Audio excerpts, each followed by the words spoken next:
Olá, boa tarde a todas as pessoas que estão nos acompanhando. Eu sou Ellen Coutinho. Nós estamos começando mais um Pauta Brasil, programa da Fundação Perseu Abramo, retransmitido pelos canais parceiros da revista Fórum, da TV 247, do DCM. Sejam todas as pessoas bem-vindas ao nosso programa que discute a conjuntura política, econômica e social do nosso país.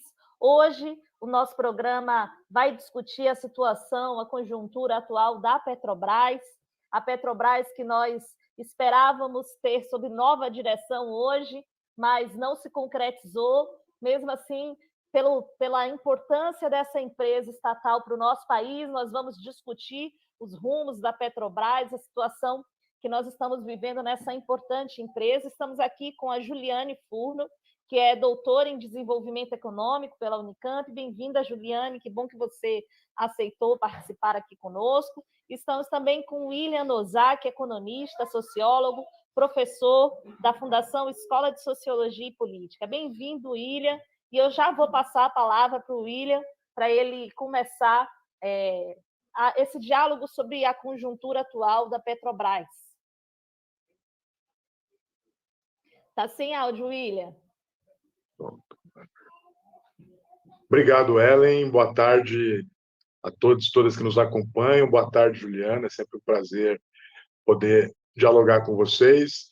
E como o Ellen estava dizendo, quando a gente foi convidado para essa live, a gente estava no calor do processo de mudança e de indicações do governo para mudança no Conselho de Administração e na presidência da Petrobras.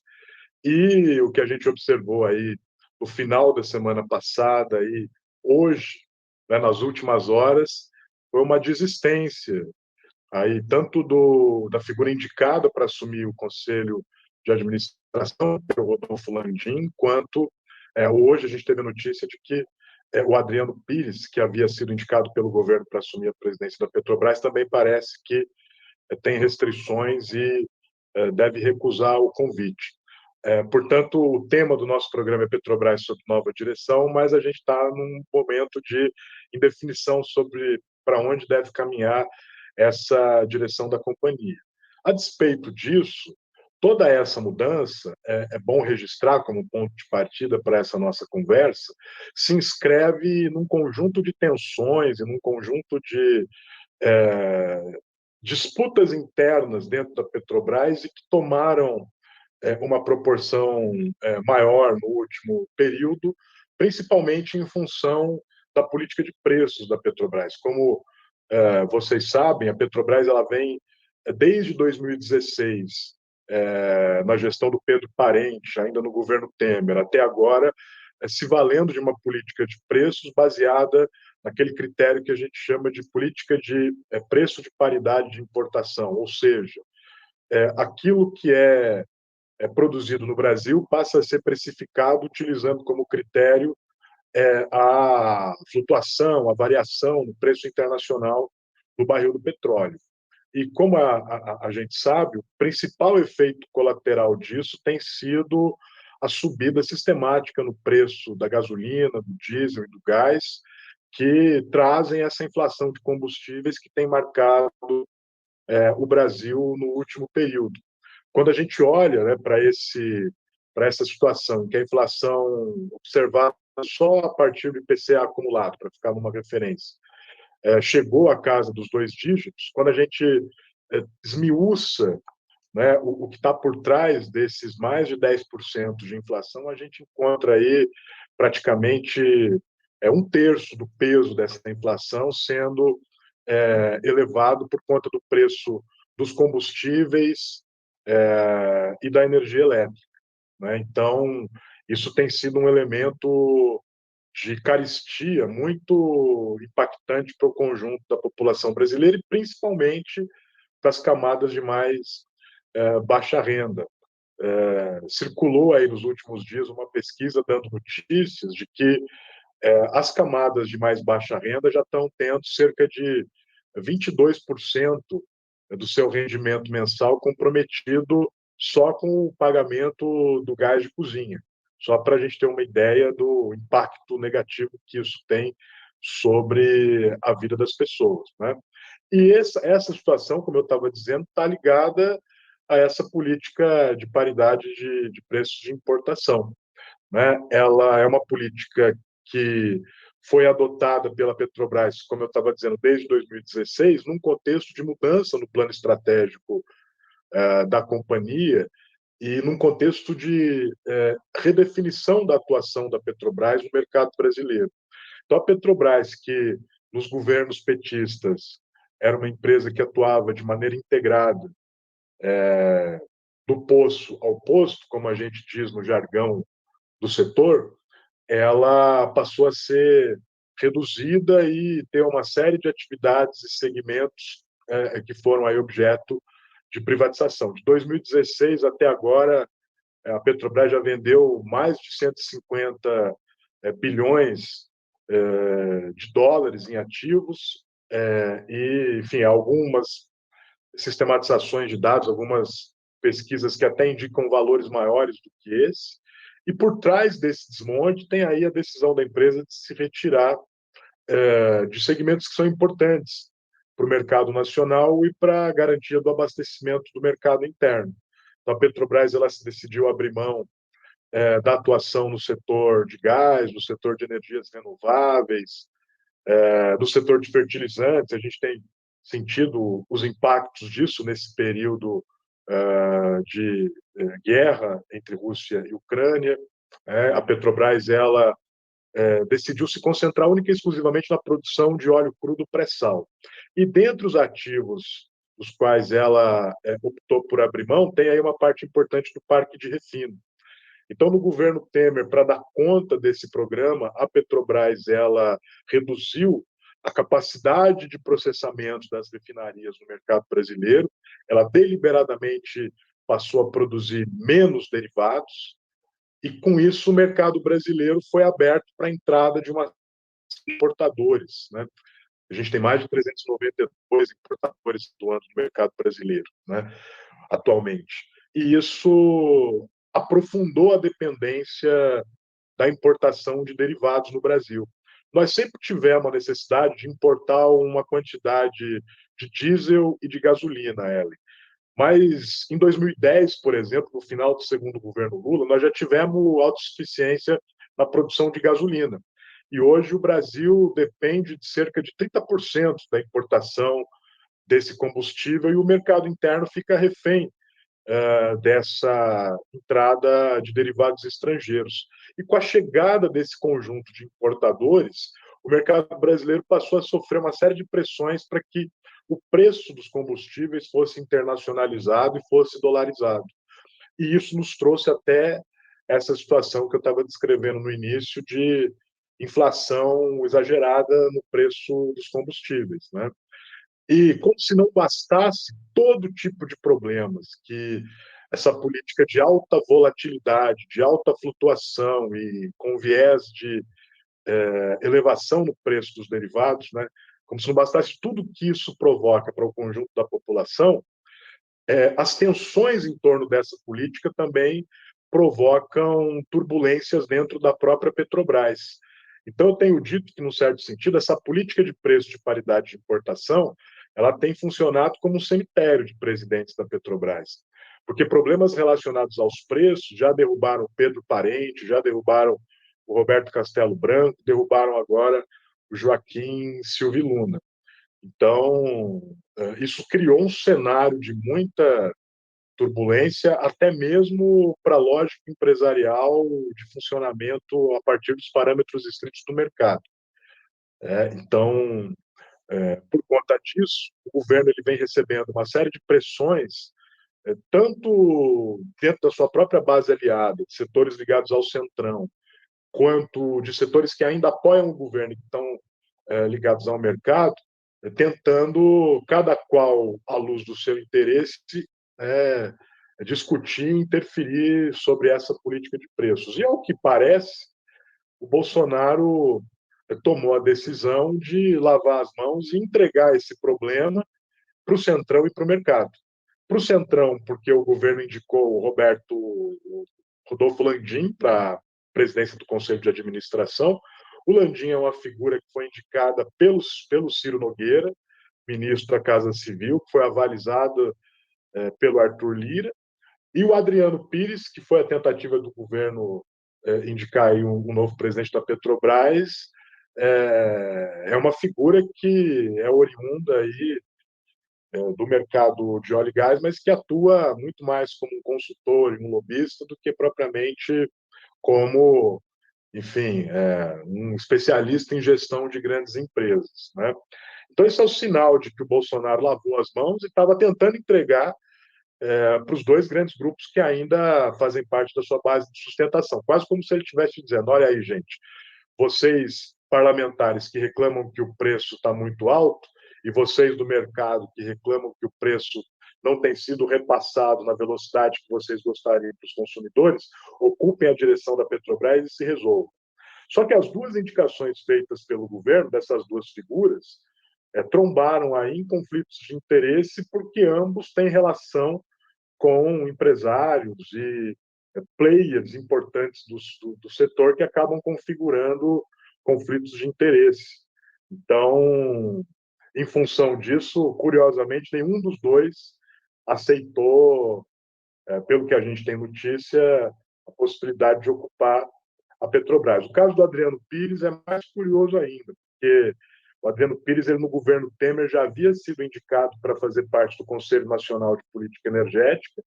Ele chegou a tomar posse, mas depois que o TCU exigiu que ele explicitasse quem são os clientes para que ele preste consultoria, ele preferiu abrir mão aí do seu cargo no Conselho Nacional de Política Energética. E agora parece que vai repetir a situação. Ele aceitou ocupar a presidência da Petrobras, mas diante aí dos mecanismos de governança, de integridade, de transparência, ele também parece que está optando por não abrir a sua carteira de clientes e prefere não assumir a Petrobras. Então, são duas evidências de que o governo realmente não tem uma política para lidar com a carestia do preço dos combustíveis, não tem uma política organizada para o conjunto do setor de óleo e gás, e seguindo a lógica tradicional do governo Bolsonaro, ele estava lavando as mãos e entregando aí para a pior fatia do centrão e para a pior fatia do mercado, e prova disso é que os dois candidatos indicados pelo governo estão optando por não fazer parte da direção da empresa. Então, a gente está aguardando aí para ver quem vão ser os novos nomes. Muito obrigada, William, e vamos passar agora já para a Juliane também fazer suas primeiras considerações. Boa tarde a todos e todas, boa tarde, Ellen, boa tarde, William, é sempre um prazer bater um papo contigo sobre esse tema, te ouvir. Boa tarde também a todos e todas que estão nos acompanhando. Quero agradecer aqui a Perseu Abramo pelo convite. Dizer que é muito difícil falar depois do William, eu acho que essa fala foi a fala que mais trouxe elementos de síntese em tão poucos minutos e que eu diria que foi irretocável, que eu tenho completamente de acordo. Acho que sugiro até um corte dessa fala, porque eu acho que ela é bem explicativa da situação atual. Posto isso, essa situação difícil que eu me encontro agora, de tentar falar coisas aqui que não tenham sido tocadas, já explicitadas pelo William, eu vou tentar percorrer aqui alguns outros caminhos para tentar complementar e também concordar, né, eventualmente referendar algumas coisas para garantir que o debate tenha um pouco mais de elementos, já que eu acho que o tema, principalmente sobre a política de preços e o papel que a Petrobras tem desempenhado nesse momento, foi bastante esgotado pelo William, muito bem esgotado. Sobre o comando da empresa, eu tenho bastante acordo com o que o William falou, e eu acho que essa esse é um movimento que explicita, de forma mais geral, o fato do governo Bolsonaro, se assentar numa base muito heterogênea de forças de sustentação política.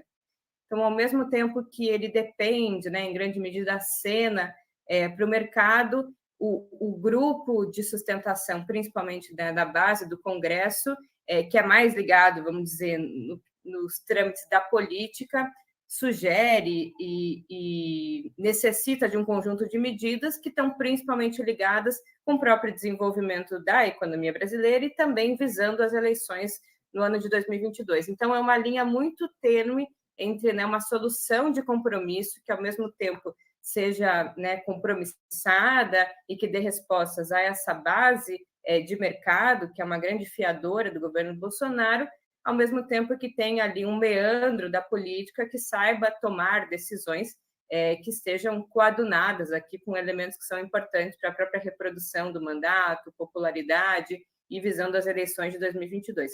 Me parece que nesse tema da Petrobras é mais uma sinuca de bico que o próprio governo se colocou e que agora essas próprias condições se explicitam nas suas opções no que tange aí a movimentação de atores. Veja, isso já aconteceu em outros processos, como a própria política do teto de gastos e a necessidade da recorrência à PEC dos precatórios, são armadilhas ou contradições criadas no âmbito do próprio governo, que ao sugerir, né, diversas vezes expressões como o Estado está quebrado, não temos dinheiro, que foi o que justificou e assentou uma série de reformas neoliberais, precisa, ao mesmo tempo, se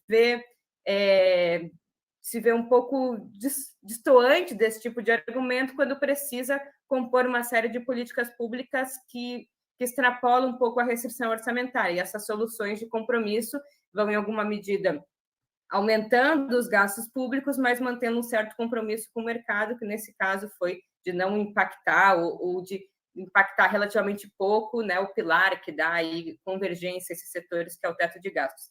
Acho que na Petrobras opera um mecanismo parecido. Veja, não me parece que o general Luna e Silva tinha divergências ou contradições com a política de preços que a Petrobras vinha desenvolvendo com o que era aclamado, inclusive, pelo próprio governo Bolsonaro, que em diversas vezes foi à imprensa falar, né, da importância, não só da importância como justificativa, mas com uma falta de caminhos, né, como se não existissem outras alternativas, senão a persistência de um preço de paridade de importação, principalmente vinculado à movimentação do preço no mercado internacional, como essa fosse uma decorrência lógica de uma empresa que é integrada e que opera no mercado de livre competição.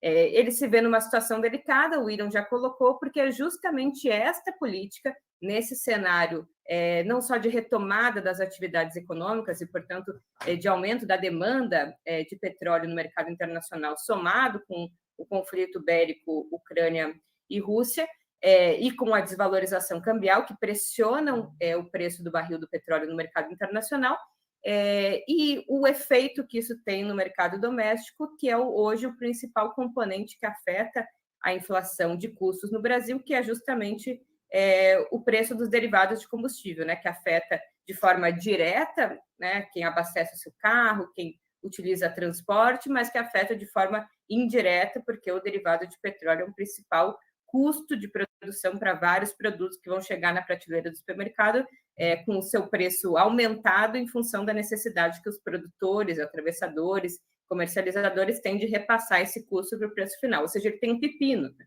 Ao mesmo tempo em que ele é refém de uma própria política que ele próprio ensejou e justificou, ele precisa dar respostas para a sociedade brasileira para dirimir hoje o que é o principal peso para uma economia que já caminha de lado e que é grande parte pressionada pela contração da renda em função da elevação da inflação, que atinge os mais pobres, mas também que atinge os pequenos e médios empreendimentos, né, fortemente geradores de emprego e dinamizadores da atividade econômica.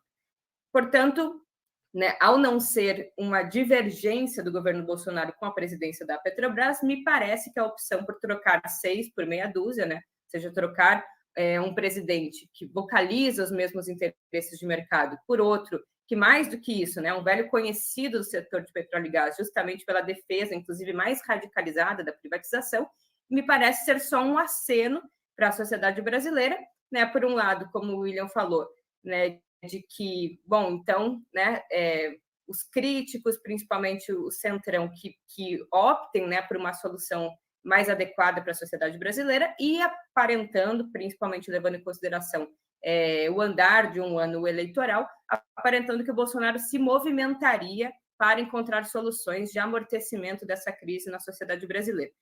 ou seja, ele deve estar tentando constituir, né, uma narrativa de, ao interferir no presidente da Petrobras e não na política de preços, como se a política de preços não fosse objeto de uma ação governamental, mas ao atuar sobre o presidente da Petrobras e ao colocar, né, um agente ali técnico mais integrado ao setor, haveria ali espaço para a redução do preço dos combustíveis, mantendo uma política de compromisso com os preços, né, com a política de preço de paridade do preço de importação, porque, na verdade, já ronda no Congresso Nacional, já foi aprovada pelo menos 2 medidas para dirimir, né, ou pelo menos para estancar o aumento do preço na bomba de combustíveis, que uma é a mudança na tributação dos tributos estaduais, né, que não seria mais uma alíquota que varia conforme varia o preço que sai da refinaria, mas ainda que tenham bandas, mas uma alíquota, um valor fixo. Então, mesmo que o preço da refinaria aumente, o percentual de ICMS não acompanharia esse aumento.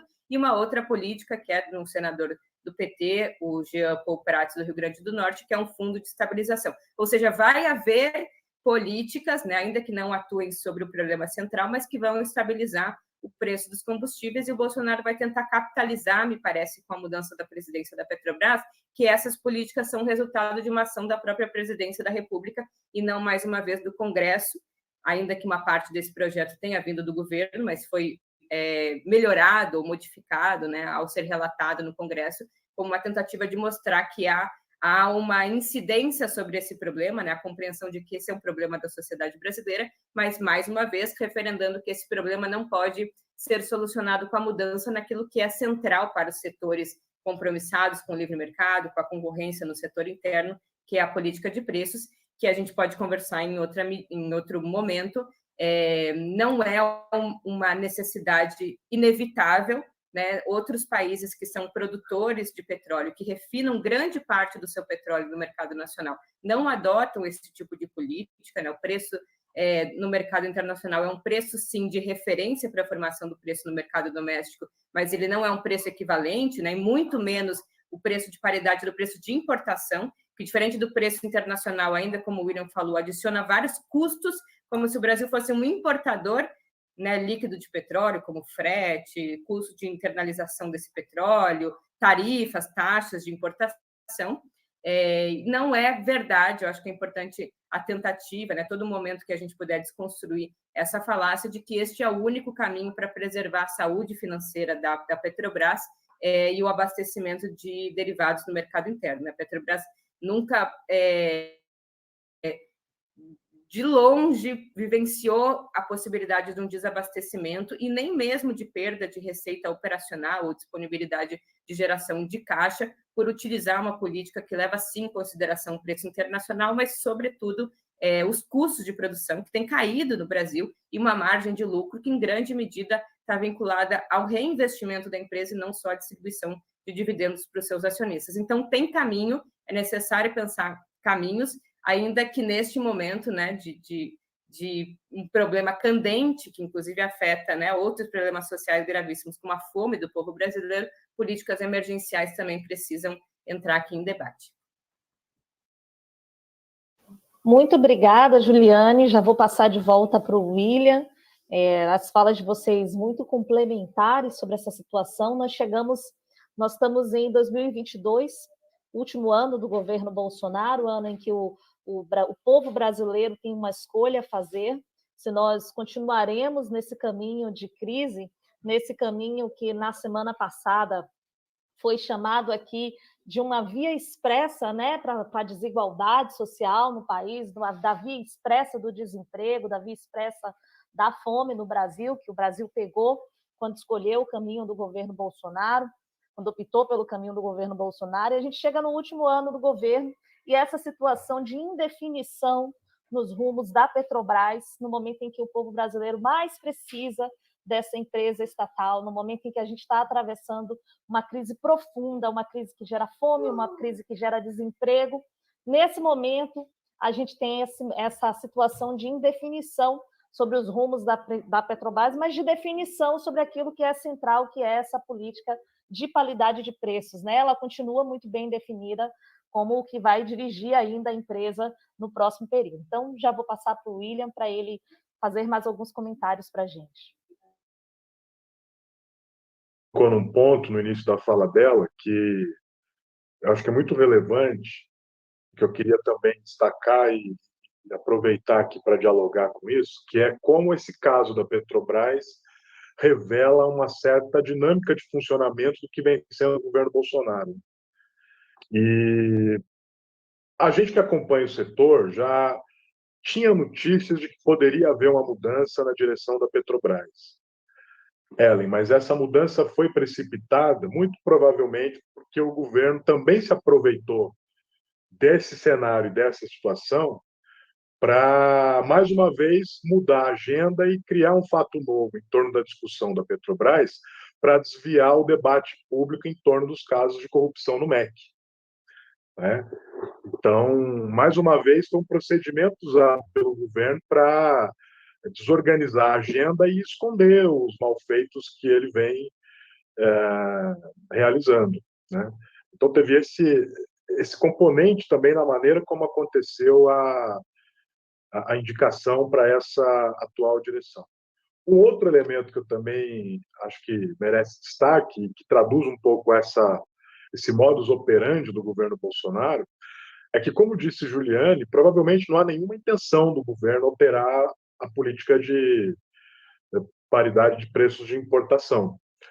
Porque, junto com a indicação do presidente do Conselho, com a indicação do novo presidente da própria Petrobras, tem um rol de novos conselheiros que também estão sendo indicados e que, quando a gente olha para o perfil deles e para a trajetória, todos eles têm uma ligação muito íntima com interesses privados, internacionais ou rentistas, e todos eles fazem uma defesa muito intensa dessa política de PPI.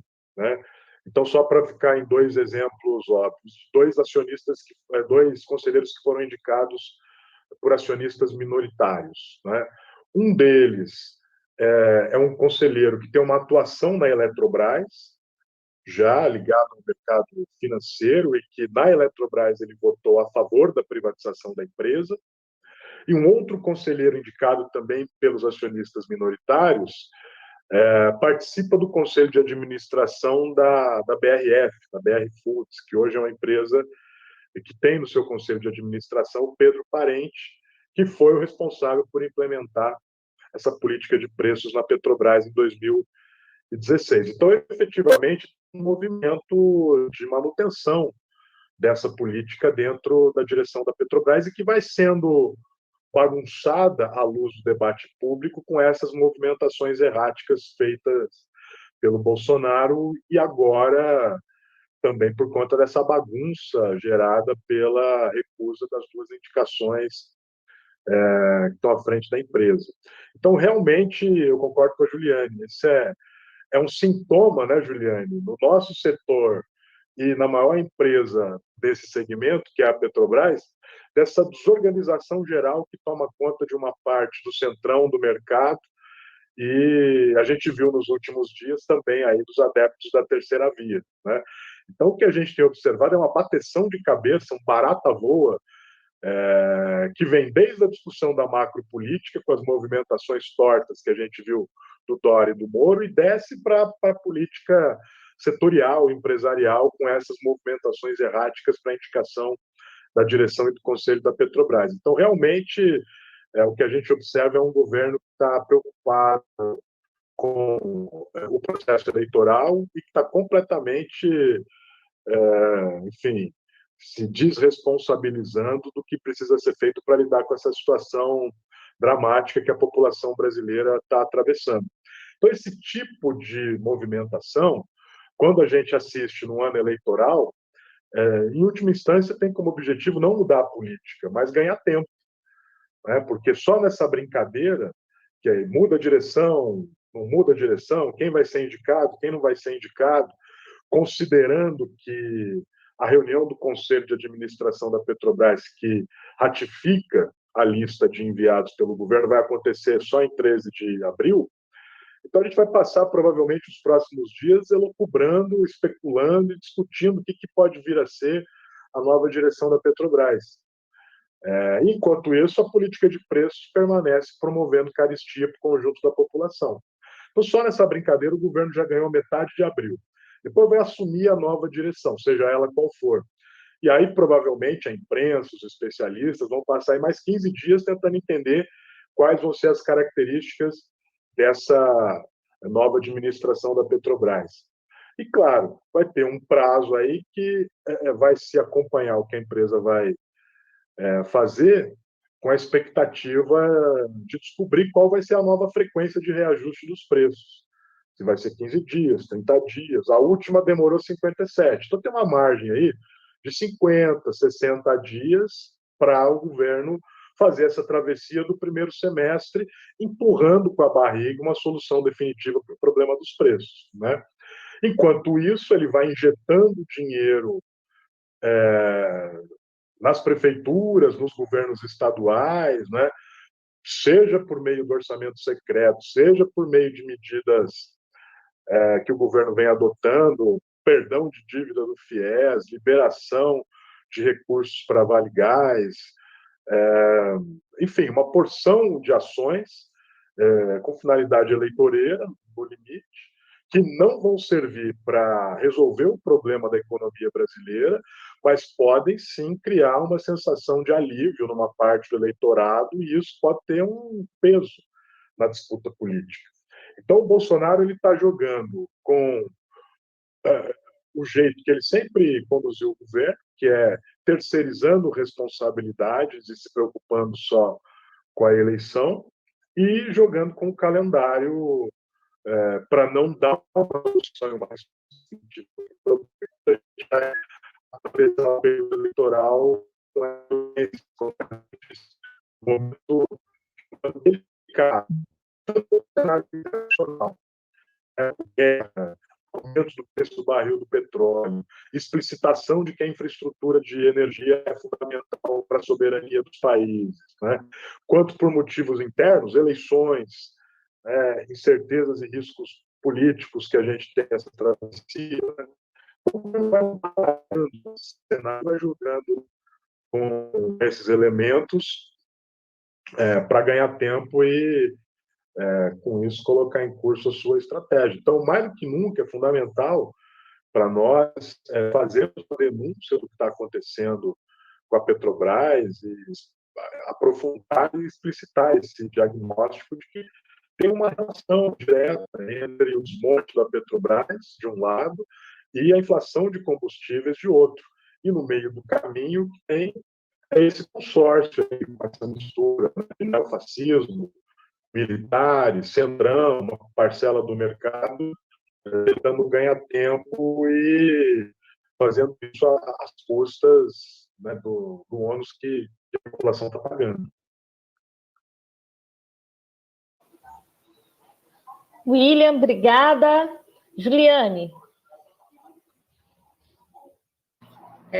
Enfim, mais uma vez concordo muito com o William, acho que ele esmiuçou muito bem esses elementos da política, da correlação de forças que ajudam a explicitar o quão sintomático é a Petrobras dentro desse cenário mais geral da sustentação heterogênea, né, de forças políticas do governo Bolsonaro, e no meio do caminho disso tudo um processo eleitoral e a necessidade de respostas concretas, né, que vão haver, provavelmente, como vai haver uma disputa aí para capitanear um pouco politicamente quem é o responsável, né, por essas mudanças que vão amortecer pontualmente aí os preços dos combustíveis. Agora, acho que é importante também colocar que essa política de preços ela vai ensejando contradições que vão também nos apertar no futuro, né? Fico pensando se há um conjunto de contradições que hoje, né, inibem o próprio governo Bolsonaro de manejar com um pouco mais de autonomia a política fiscal, em função, né, da forma insistente com que ele e a mídia que o dá sustentação transformou a questão fiscal do gasto público em crime contra os cofres públicos, a gente também vai herdar em alguma medida, uma contradição no campo real dessa política de preços, que é o fato de, desde 2016, quando a Petrobras opta por equiparar o preço doméstico ao preço de paridade do preço de importação, ela faz isso a partir de um movimento que justifica a adoção desse preço de redução da capacidade utilizada nas refinarias brasileiras. O William fez referência a isso. Ou seja, a Petrobras, né, produz, a gente é autossuficiente na produção petrolífera, mas refinava no mercado interno muito menos combustível do que tinha de capacidade nas nossas refinarias. Portanto, ela abriu concretamente um espaço entre o que se refinava internamente, o que eram as necessidades de consumo da sociedade brasileira, para que ele fosse abocanhado por importadoras que passaram a ser cadastradas pela ANP, e hoje são quase 400, que passaram, a partir desse espaço aberto pela própria Petrobras, a serem concorrentes, né, no que tange a ofertar derivados no mercado interno. Portanto, estas empresas, hoje, objetivamente, dependem de um preço dolarizado, vinculado ao preço internacional, porque são efetivamente importadoras de petróleo. Mais do que isso, a privatização da refinaria na Bahia também enseja novos desafios para a modificação da política de preços, porque, de fato, né, o fundo que administra essa refinaria também não compra, ou, sobretudo, não compra óleo cru da Petrobras, portanto, também importa óleo cru e refina no mercado brasileiro, portanto, também depende do preço internacional. Ou seja, as condições para a modificação dessa política, que antes eram condições de opções, né? Toda política de preços é uma opção política de preços, né? Se vai acompanhar o preço internacional de forma residual, se vai acompanhar de forma total, se vai ser os custos de produção, sempre há uma opção política pela política de preços. Vai nos reduzindo essa margem discricionária de optar por uma política de preços e nos empurrando para uma necessidade objetiva de precisar conciliar diversos interesses, ou seja, né, se Lula ganha as próximas eleições, e tomara que ganhe, a gente também vai ter um abacaxi na mão para descascar, porque não basta mais decretar a mudança nos preços sem passar aí por um conjunto de conflitos com esses setores que a gente vai precisar ver como administra, mas no final aqui do debate a gente pode pensar formas alternativas. E aí eu fiquei lembrando, quando eu estava escrevendo a minha tese de doutorado, eu passei por uns discursos do presidente Lula, quando ele era candidato em 2002, e a primeira campanha eleitoral do PT nas eleições de 2002 foi o Lula num estaleiro em Angra dos Reis, dizendo que era criminoso o presidente da Petrobras naquele período, ou seja, colocando até aqui no campo penal, né, além de criminoso no sentido aqui um crime contra a pátria brasileira, que ele tivesse encomendado a produção da plataforma, acho que a P-51 e a P-52, de uma construtora em Singapura, em detrimento de construir em território nacional, por uma diferença na oferta dessa construção de 5% no preço final. Então, o presidente da Petrobras é um criminoso, porque por uma diferença muito pequena de preços, ao invés de encomendar essas plataformas de petróleo em território nacional, gerando emprego, renda e capacidade, inclusive, de aprendizado para as indústrias no Brasil, foi gerar esse conjunto de efeitos, né, multiplicadores fora do território nacional. Eu penso o que seria hoje, inclusive nessa mesma chave, né, do que é criminoso ou não, pensar que a maior empresa estatal brasileira, que lida com um ativo nada mais, nada menos que estratégico, né? Não estamos falando aqui de uma commodity qualquer, estamos falando de petróleo, que é profundamente associado a poder, inclusive várias guerras, golpes de Estado foram mobilizados em torno do controle desse ativo. O quão criminoso é um governo que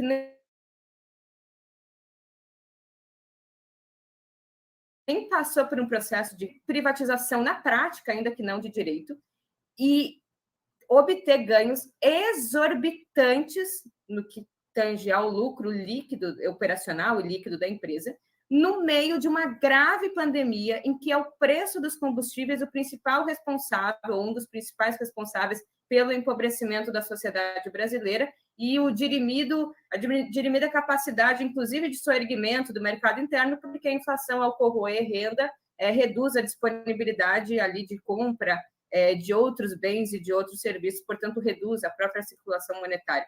O quão criminoso é uma empresa como a Petrobras, no meio de uma pandemia, inclusive se distanciando da média das demais empresas de petróleo, tanto públicas quanto privadas, ter um lucro aí de 106 bilhões e distribuir nada menos que 101 bilhões. Ou seja, não é só um lucro exorbitante, mas é quase na sua totalidade um lucro distribuído. Ou seja, não é um lucro que parte dele foi retido num processo que visa transformações estruturais da sociedade brasileira, inclusive para lidar hoje com o nosso principal gargalo, que é o investimento na capacidade de refino. Então, uma Petrobras que nos planos de negócio de 2014, que depois não se concretizaram, mas de 2010, que em grande medida reinvestia o seu lucro, mais a captação de recursos externos, porque nenhuma empresa de petróleo que lida com grandes investimentos se financia, né, com capital próprio, que tinha um poder de compra, inclusive, na sociedade brasileira, né, de 20 bilhões, né, no acumulado ali do seu plano de 5 anos, hoje tem um dirimido papel, inclusive de dinamizadora da própria cadeia de petróleo e gás, tão importante porque é intensiva em emprego e também intensiva em tecnologia, né, o que justifica que ela faça essa opção de distribuir rios de dinheiros, principalmente para acionistas privados e estrangeiros, às custas da redução do nível de investimento. Inclusive, quem for olhar, pode olhar aí da sua casa, digita aí petrobras.com.br, vai lá na aba Investidores e vai olhar a trajetória do investimento da empresa. No meu Excel, a barrinha do refino é de cor laranja.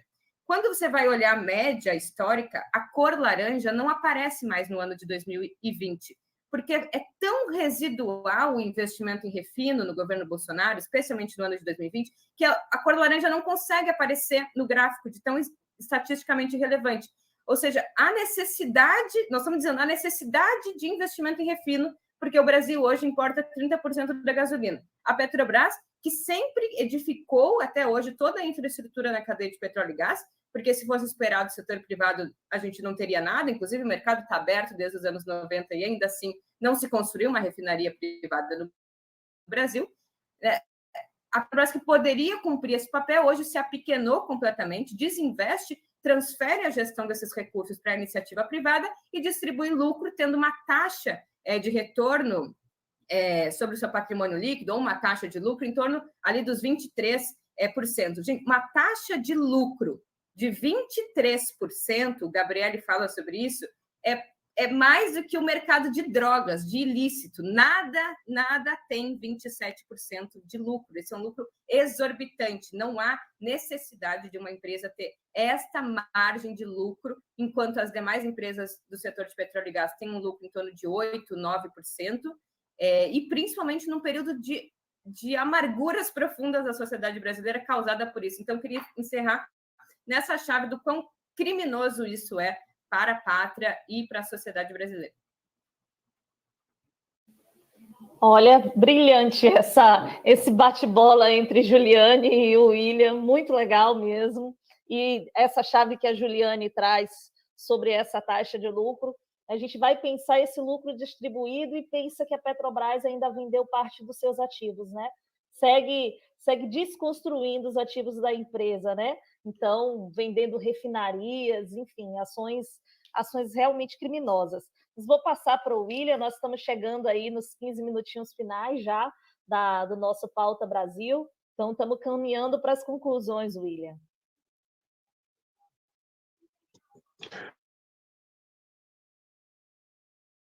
Está fechado. Fechou de volta. Opa, desculpa. Abriu. É para não perder o hábito. A Juliane tocou em 2 pontos fundamentais. O primeiro é um ponto que a gente vem insistindo e que vai ser fundamental para repensar a política de óleo e gás no Brasil e a própria recomposição da Petrobras no futuro, que é a necessidade de o Brasil diminuir a importação de derivados e de mirar como horizonte futuro a busca pela autossuficiência em derivados e combustíveis, né? Se nos primeiros governos do PT, os governos do presidente Lula, a Petrobras ela deu um salto em direção à conquista da autossuficiência na produção de petróleo a partir da descoberta do pré-sal, um dos desafios do século XXI é pensar como o Brasil vai buscar sua autossuficiência na produção de combustíveis e derivados. Estando o Brasil sentado numa das maiores reservas novas de petróleo do mundo, não é razoável que a gente tenha esse grau de dependência externa da importação de combustíveis e da importação de derivados. Essa política de refino, como disse Juliana, ela precisa ser revista. É preciso que se retome uma política de investimento no refino. E isso não vai ser possível, e isso me leva para o segundo ponto que eu queria destacar, e que também a Juliane trouxe de maneira importante, isso não vai ser possível se a gente não mudar a política de dividendos e de investimentos da Petrobras. A Juliane estava tocando um ponto fundamental, crucial para pensar o futuro da empresa.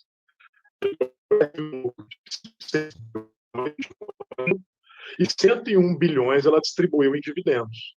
Ela reservou só 5 bilhões para fazer investimento.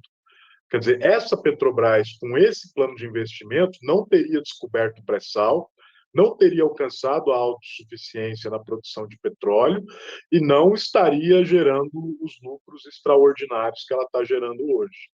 E, infelizmente, esses lucros extraordinários não estão sendo convertidos para um plano de investimentos que seja capaz de garantir a autossuficiência do mercado interno no Brasil e que se volte para pensar no futuro e que coloque a Petrobras como um instrumento fundamental para a gente olhar para o horizonte, por exemplo, e pensar na transição energética, né?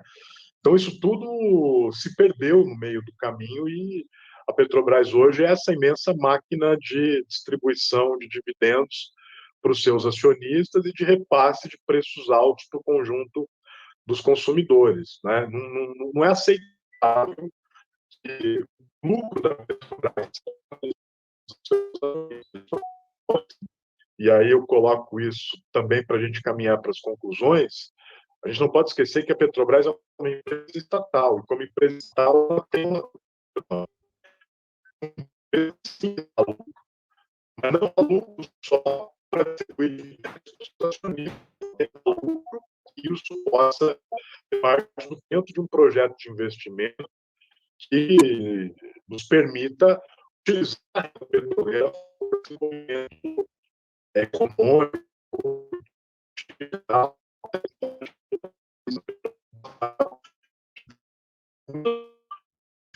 esse poder multiplicador a partir das suas compras governamentais, da sua cadeia de fornecimento, a própria Juliane, ela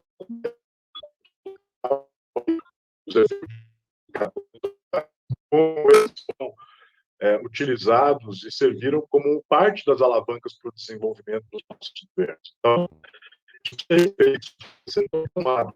E a Petrobras tem uma outra questão, né? Além de diálogo com poderes, a Petrobras ela é um instrumento que foi criado força aí as ações do povo brasileiro na luta pelo petróleo nosso, né? Ela foi criada para garantir a autossuficiência da produção de petróleo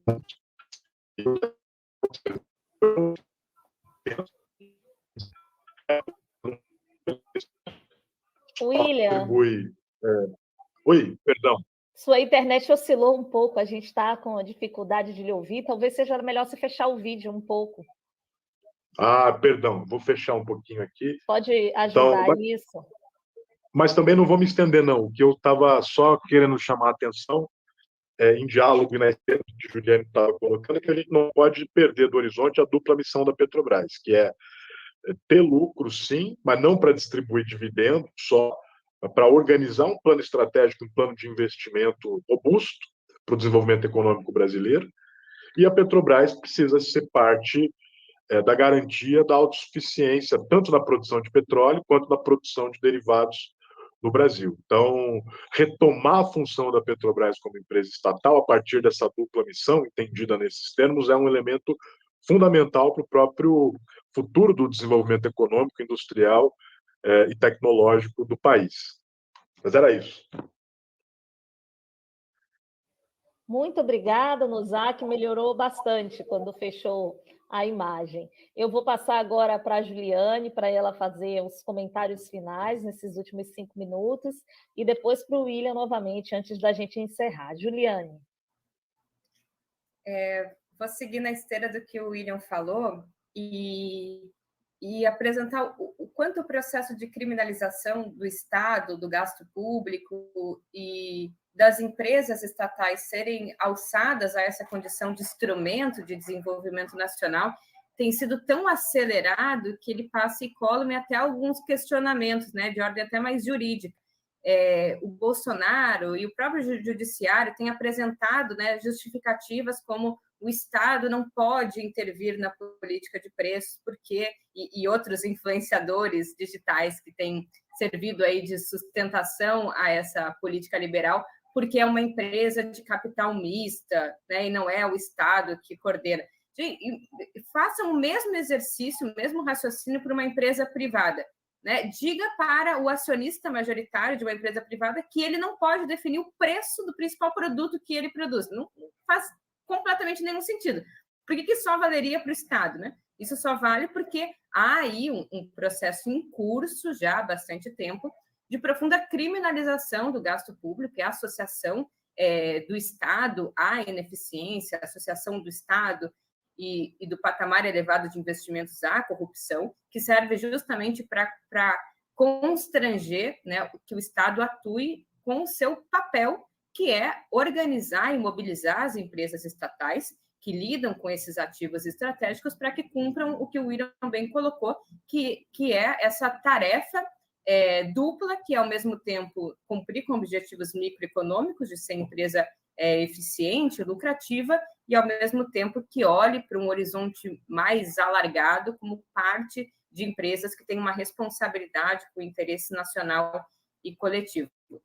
Portanto, o papel do Estado aqui é muito importante. E quando a gente fala do Estado, eu acho que é importante também limpar um pouco o meio de campo, que ao falar em empresas estatais, a gente não está falando necessariamente em monopólios, né? Veja, os argumentos que são mobilizados para tratar da privatização, não só da Petrobras, mas dos Correios, da Eletrobras, em grande medida é porque o Estado é ineficiente e a concorrência é sempre melhor, porque é através da concorrência que os consumidores exercem, né, a soberania do consumidor e forçam os preços para baixo.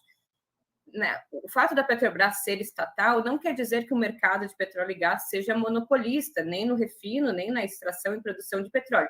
E ainda assim se verifica um vácuo na atuação do setor privado, não no que tange à gestão, mas à edificação propriamente dito de gasodutos, terminais, refinarias, que são esses grandes complexos de infraestrutura necessários para essa cadeia, que até hoje só saíram e só existem na realidade porque o Estado se empenhou, né, colocou a sua, né, a mão na massa para edificar, e hoje, se a economia brasileira é menos dependente de uma série de insumos, é porque o Estado Nacional cumpriu esse papel. E quando a gente fala aqui em Estado, não é que o Estado ele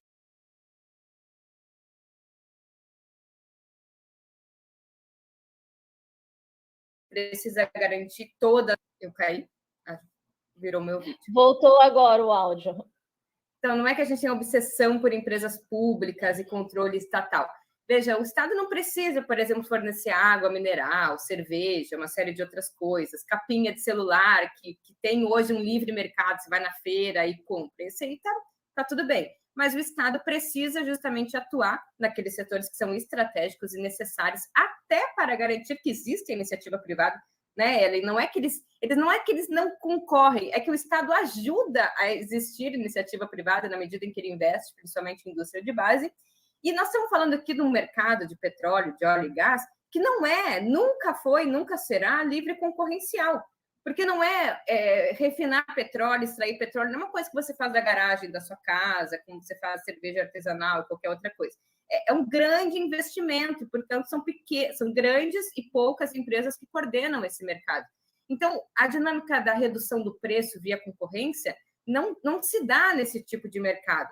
Ou é um monopólio do Estado, ou viram monopólios regionais, como é hoje o caso da refinaria na Bahia, que pode colocar o preço que quiser. Ela não usa nem o preço de paridade do preço de importação, ela usa um preço superior, inclusive. E ela pode pôr o preço que quiser, porque ela abastece no mercado regional. E ninguém pode deixar de comprar naquele posto de gasolina, abastecido por aquela refinaria, para comprar em outro, porque, a não ser que você troque de estado para fazer isso, que não faz nenhum sentido, porque toda aquela região é abastecida por um mesmo monopólio. Por fim, a Petrobras tem um papel muito importante também na transição energética. Então, mesmo que se apregou, e acho que de forma muito feliz, a necessidade da transição energética, alguns tentam descaracterizar a importância da Petrobras, dizendo que a era do petróleo está chegando ao fim. Mesmo o fim da era do petróleo vai demandar uma empresa como a Petrobras, que no governo Lula e Dilma já operava como uma empresa de energia, porque tinha biocombustíveis, tinha energia eólica, tinha energia solar, tudo sobre o guarda-chuva da Petrobras, e não à toa foi os primeiros empreendimentos a serem vendidos ou desinvestidos nesse período. Então, mesmo para a transição, a gente precisa de uma empresa estatal e integrada de energia, e é a Petrobras que pode cumprir esse petróleo, como o William falou na hora que deu uma estabilidade na internet, porque a Petrobras tem, desde o seu nascedouro, como missão a ideia de que o petróleo não é um fim. Nosso objetivo não é produzir petróleo para exportar e arrecadar o ganho fiscal dos royalties ou da produção de barril. O petróleo é um meio. É através do petróleo como meio que a gente desenvolve e oferta para as indústrias e para o consumidor uma energia barata, a preços reais, em moeda nacional, e um meio para desenvolver o setor industrial da cadeia de petróleo e gás. E eu acho que é isso que vocaliza um projeto nacional de desenvolvimento que a Petrobras ocupa o centro, e não essa Petrobras apequenada, concentrada na produção e extração de óleo, e agora, compromissada com a sua exportação de óleo cru, voltando aí, ensejando elementos típicos de uma economia de caráter colonial. Juliane, muito obrigada a você, obrigada ao William Nozak também, que participou aqui com a gente, caiu já agora no finalzinho. Foi realmente um excelente diálogo, muito esclarecedor, muito nítido. Agradecer a todas as pessoas que nos acompanharam no programa do Pauta Brasil de hoje e dizer que na próxima quarta-feira tem mais Pauta Brasil e estaremos de volta. Tá bom? Boa noite a todas e até a próxima.